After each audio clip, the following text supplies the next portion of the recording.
அருகே மணல் திருட்டில் ஈடுபட்ட லாரியை பின்தொடர்ந்து சென்று மடக்கி பிடித்த முன்னாள் அமைச்சர் எம்.ஆர். விஜயபாஸ்கர் கடத்தல் லாரியை காவல்துறையிடம் ஒப்படைத்தார். இது பற்றிய கூடுதல் விவரங்களை செய்தியாளர் நடராஜன் வழி கேட்கலாம். நடராஜன், முழு பின்னணியை விவரிங்க. நடராஜன், வணக்கம்.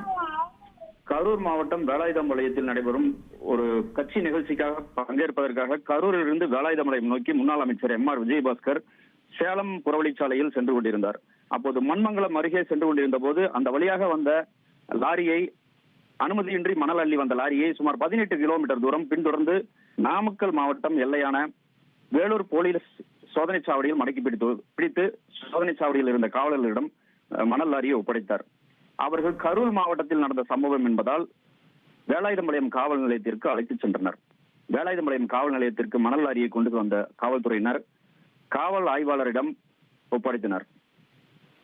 வேலாயுதம்பாளையம் காவல் நிலையத்தில் அதிமுக நிர்வாகிகள் மற்றும் முன்னாள் அமைச்சர் எம்.ஆர். விஜயபாஸ்கர் ஆகியோர் திரண்டதால் சிறிது நேரம் அங்கு பரபரப்பு ஏற்பட்டது.